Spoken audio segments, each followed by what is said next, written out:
it's not just that Bernie has the policies that he does, which we can cite polling saying that people want universal health care or not. It's also that people have a sense that Bernie Sanders is authentic. There is there is a stylistic aspect to him. There is a personality aspect. People like who he is. That's why that's why he's capable of bringing, like, even Trump people on board, because they go like, oh, I don't like what he stands for, but gosh, I really think he's fighting for me.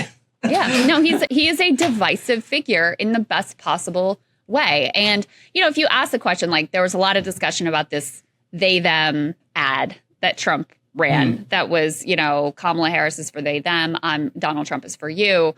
And a lot of debate about, what does this say about should Democrats, you know, moderate on transgender issues, which I think is a similar argument effectively to the argument that the New York Times is making about, there's some silver lining. Actually, it wasn't that bad, because if all you have to do is for the Democratic Party to, like, throw transgender people under the bus, trust me, they are almost all happy to do that immediately. And it requires no pain from the donor class whatsoever. So that's another argument of the basically, like, we can just keep doing the status quo.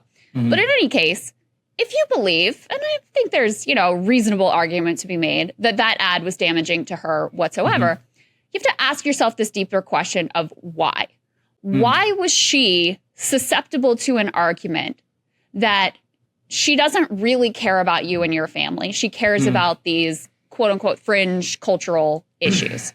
And Bernie Sanders, who has the same, if not more, left-leaning cultural positions, would not be susceptible to that same attack ad. Or if we want to move on from Bernie Sanders, Andy Beshear, governor of Kentucky, would not be and was not susceptible to those very same style of attack ads.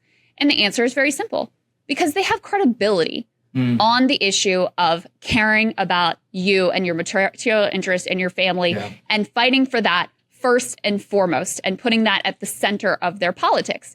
And so if you are a Kamala Harris type figure, which she's an archetype for, you know, there are many like her, Pete and whatever, and Gavin, they may have different stylistic capabilities, maybe more polished and put together, et cetera.